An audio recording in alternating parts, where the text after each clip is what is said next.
Hello, my grade 5 artists. Today we are going to be doing something that may be quite familiar to many of you, and that is to be doing a yarn weaving on a loom. But our yarn weaving is going to take a little bit of a different form this time because we are going to be using not only regular colorful yarn, but also some felt to enhance the texture and also the bulkiness of our finished woven project. You'll also notice that the size of our weaving is quite large, so we're going to be working on this for a little bit of time. Now, let's look at the materials you'll have, which is a loom, which is made with yarn on board.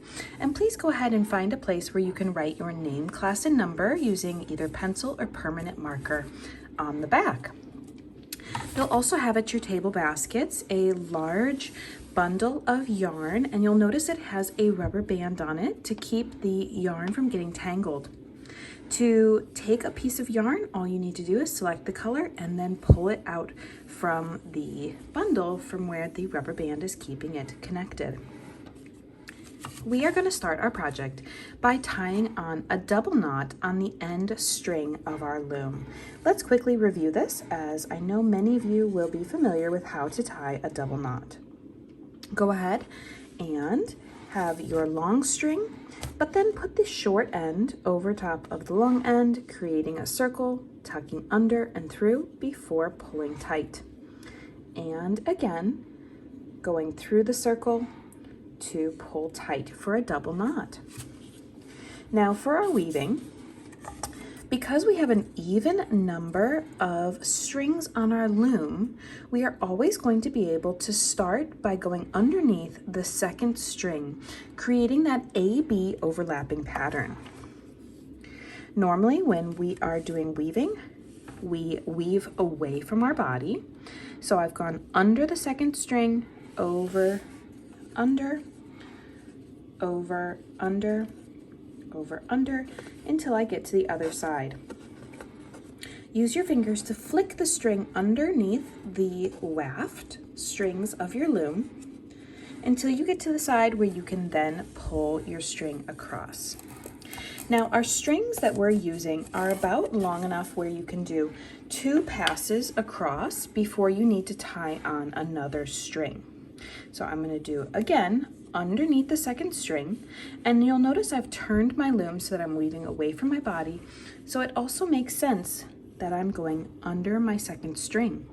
And you'll notice by going underneath that second string, I am doing an A-B pattern where it's over and under if I'm looking at each of the strings on my loom. Okay, so we are starting our loom with a double knot, but now once you get to the point where you are ready for another string, we need to tie on a friendship knot. I'll go ahead and show you how to do that here on this loom. So this is the amount of string that I have left, and I need to add on another string. And our friendship knot you will be familiar with, but just for review, it's called a friendship knot because the 2 strings go next to each other like best friends. If you're uncertain about knot tying, it's best to do it on your table, just like how I'm doing it, leaving the strings to rest on the table. Put the short strings over the long and allow them to go under and tuck through the circle before pulling them tight. One thing I do want to encourage you boys and girls to do, which will help to improve your mark, is to ensure that your knot is not just being pulled tight like this, but we want to encourage the knot to be as far to the end of our strings as possible by taking the knot and guiding it towards the end. This makes it so that we are not having so much leftover string. This string here is not really going to be used, and by the time that I am finished, I really want all of my knots to be at the back side of my woven fabric. So these little knots, if they're smaller, they're easier to hide. Now, the last thing I'd like to go over with you is how to add on the felt or the wool pieces that are going to be adding some bulk to our fabric. So you can go ahead and just piece out however much you'd like to use, but I'd like to use just 1 strand of the wool.